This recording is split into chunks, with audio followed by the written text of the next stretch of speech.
There are plenty of pointless things in World at War, Black Ops 1 and Black Ops 2 Zombies, but which 5 are the most pointless of them all? Let's take a look.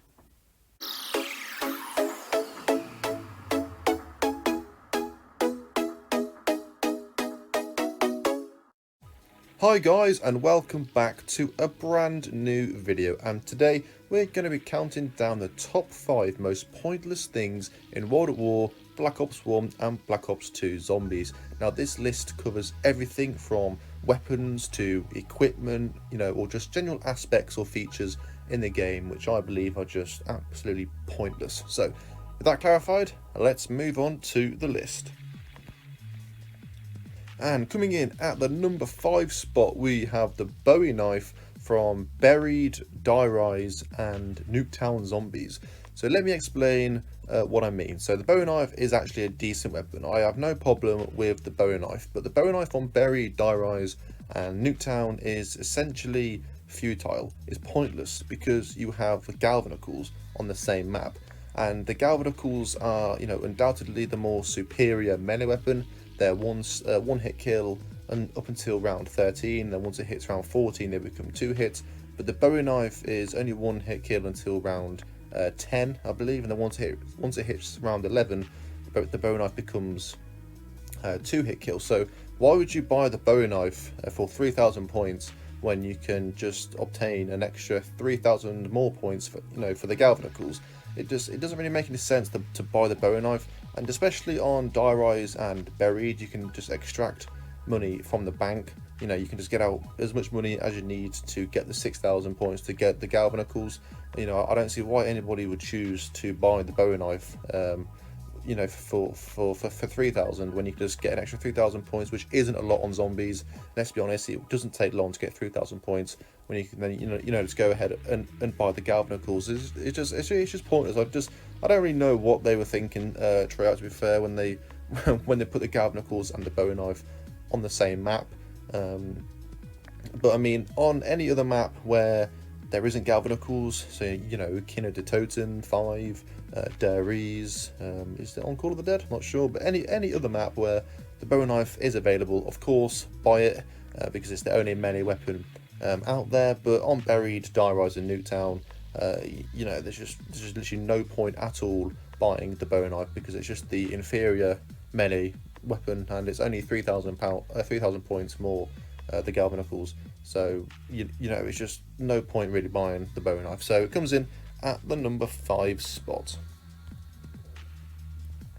Now moving on to the number 4 spot, we have the Zipline from Shinonuma from World at War. Now I actually forget that this thing is even on this map because I don't think I've ever really used it apart from getting this clip for this video. So this is the very first mode of transport that we saw in Zombies. So every single map after Shinonuma did have some sort of transportation. So whether that been teleporters or the landing pads or the zip line, anything, the gondola, everything after Shinonuma did have some sort of transport. But Shinonuma's transportation method, the zip line, is, it's absolutely pointless, isn't it? Why would you ever genuinely need to use this? So it takes you from the doctor's quarters where Richtofen's diary is. It takes you from there and it takes you up until the balcony on top of this, where this main building is here, as you can see in this clip.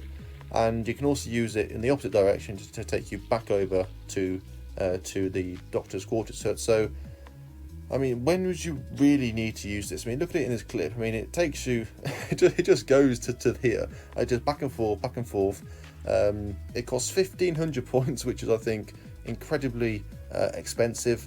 It costs more than sort of most wall weapons, and you can literally go to the same place on foot, and it takes like 15 seconds. You just got to run through the swamp and then up the stairs, and then you're there. So why would you pay 1,500 points to get from these 2 points? It doesn't really make much sense. I don't know why they put it in the map. I guess they were sort of experimenting with it being World at War, but looking back, it's just absolutely pointless, and it's very expensive as well.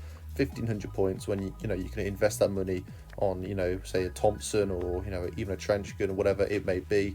So that like I said, I genuinely forget it's even in the map most of the time. I don't think you would ever find yourself in a situation where you genuinely need to use it. So yeah, so I'm going to put it on this list. So it comes in at the number 4 spot.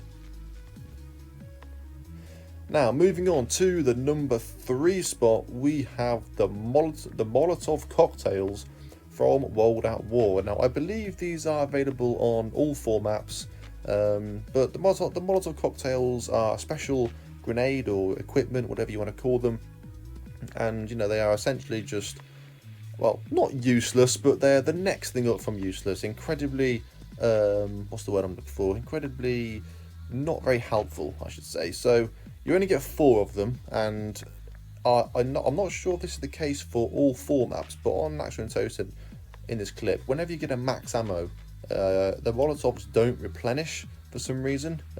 You know, so even if you have, if you don't have 4 Molotovs and you get a max ammo, you will still, you know, they do not get replenished. So you only have 4 until, you know, that's it. And the only way you can get them back is if you fully die and get them in the box again. Now, I'm not sure if that's the same for the other maps, but on Action Totem, I do know for a fact that max ammos do not replenish your Molotovs, which it's just, I mean, what's the point? Well, there's no point buying them. There's no point getting them in the box. They're not as powerful as grenades. They do create crawlers as well, so they, you know, they're annoying in that aspect. But I mean, you might as well pick them up because they're the only form of special equipment.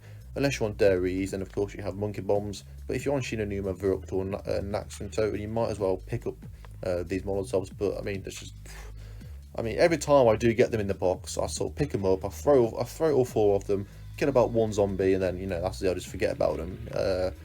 It's just one of those things, and it was just in zombies. You know, you can't do much about it. They're just pretty much useless, not completely useless or pointless, but you know, if they weren't in the game, I don't think anybody would really care or even notice. So yeah, I'm going to put the Molotovs in at the number 3 spot. Now, coming in at the number 2 spot, we have this door, or this room I should say, from Viruct.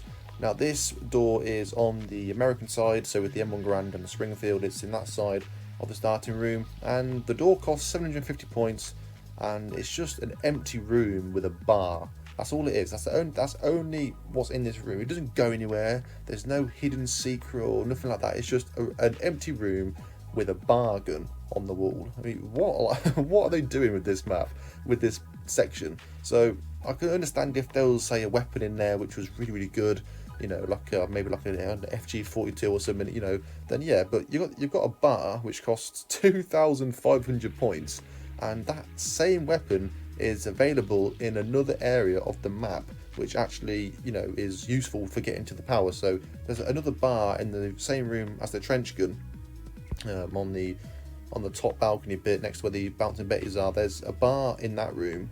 So I don't know why this door even needs to be on this map. It's completely pointless. There's no use to opening this door unless you want to do like a final stand, like a last stand sort of thing. I guess that's the only sort of thing this room would be useful for. But I mean, apart from that, there's just absolutely no point in opening this door. Like I said, it doesn't go anywhere. There's no windows in it. It's just an empty room with a bar, which you can get at another section of the map anyway. So there's absolutely no point, no use to this room or this door. It's a complete waste of money.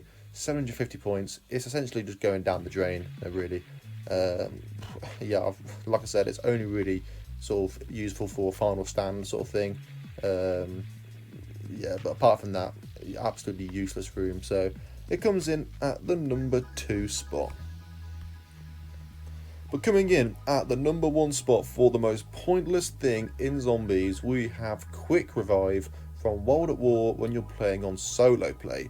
Now, everything else on this list does somehow benefit you in one way or another. So like the Molotovs, technically yes, they do help you. The Zipline, yes, technically it does help you. You know, that door one for Rook is, I mean, it doesn't help you, but you know, it is something. But Quick Revive on World at War on solo play does nothing. It does absolutely nothing. Zilch. Does it, and nothing. It's just it's a complete waste of points. You know, 1,500 points. Nothing. The only thing you get is the little icon you know, the little icon above the level in the bottom left hand corner. That's the only thing that it does. It does absolutely nothing. Now, obviously in Black Ops 1 and Black Ops 2, when you go down on solo with quick revive, you obviously get the Mustang and Sally, or, you know, whatever handgun you've got, and then, you know, it self revives you. But on World at War, it doesn't do that. You just die. So it's just an absolute waste of money, completely pointless. So whenever you're playing solo on World at War, just do not buy quick revive. I wouldn't really recommend buying double tap either. It's only really Juggernaut and Speed Curler which serve any purpose on solo World at War. So yeah, just avoid quick revive at all costs. There's no situation at all where it will benefit you. So Shinonuma, Verrucht and Dories, just keep well away from it on solo. So I mean, like I said, I can't really explain it much more, you know, than that. It does absolutely nothing whatsoever, completely and utterly pointless. So it comes in at the number 1 spot. So thank you for watching this video. Please remember to like and subscribe. I am currently on the road to 1,000 subscribers, so if you could help me out and hit that subscribe button, it would mean a lot. Also guys, I have created an entire playlist based on different top 5 zombie lists, so please make sure that you check them out as well if you are interested. And yeah, just thank you again for watching guys, and I will be back soon with another video. Goodbye.